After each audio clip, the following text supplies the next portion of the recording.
Yun mga farmers, may nangingingit. Puntahan natin kung ano yung nakuha nila. Sakto mga farmers, may kuha.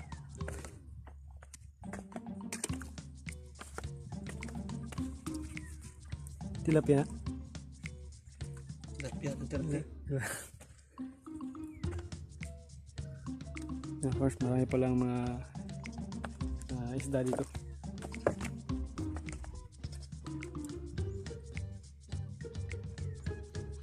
Yan, sobrang lawak talaga yung dam.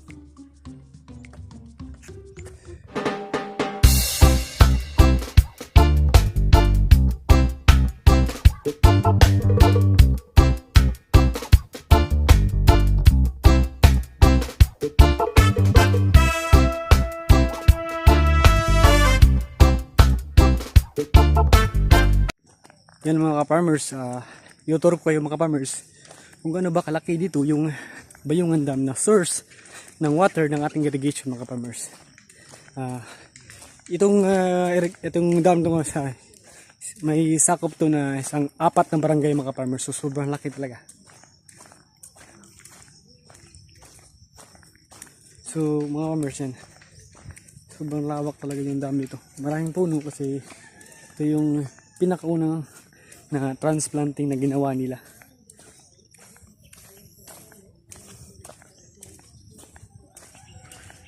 So yung kasama ko yung BOT natin sa Tubukam, si Sir Teodoro.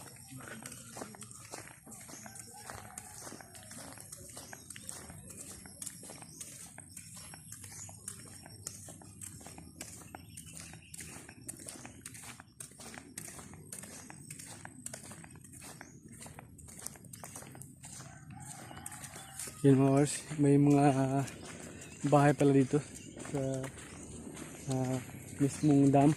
Kala ko walang mga bahay dito mga farmers. Mayroon palang mga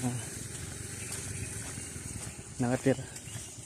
So nakakatakot ito mga farmers pag umapaw yung dam papunta sa mga bahay-bahay. So delikado yun.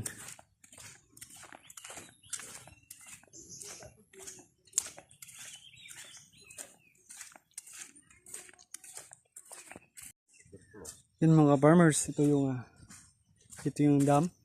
At ito naman yung labasan ng tubig pag umapaw na yung napuno na yung tubig dito mga farmers. Ito yung palabas. Yan.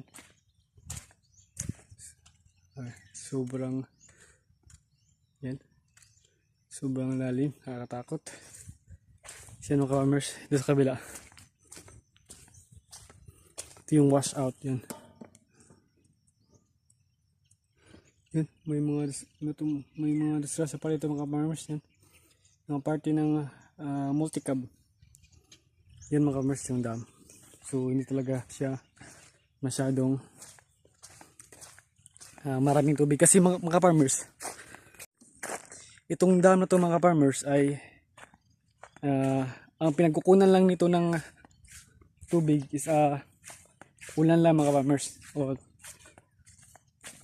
dumadaloy lang sa mga bundok katulad yan mga farmers. Yan, dumadaloy lang dyan yung tubig, kaya pag walang ulan mga farmers, pag ninyo talagang walang tubig to.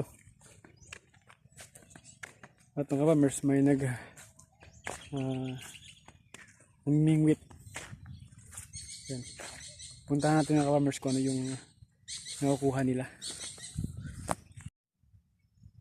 Yan mga farmers, may nangingingit. Puntahan natin kung ano yung nakuha nila.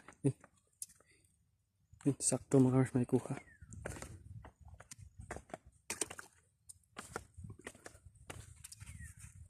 Tilapia. Tilapia Duterte. Of course, marami palang mga isda dito.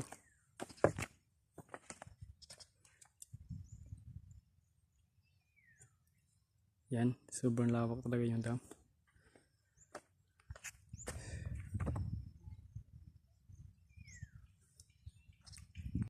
Grabe mga ka-farmers, sobrang laki ang inilaan na pera dito para magawa ng ganitong kalaki na dam mga ka-farmers.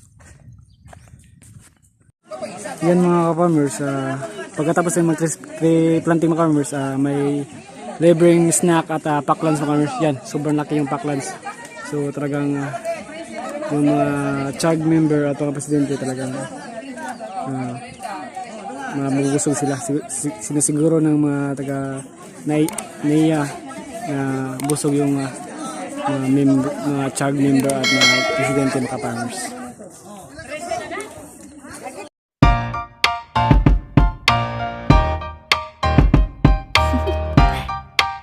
Do you want to know?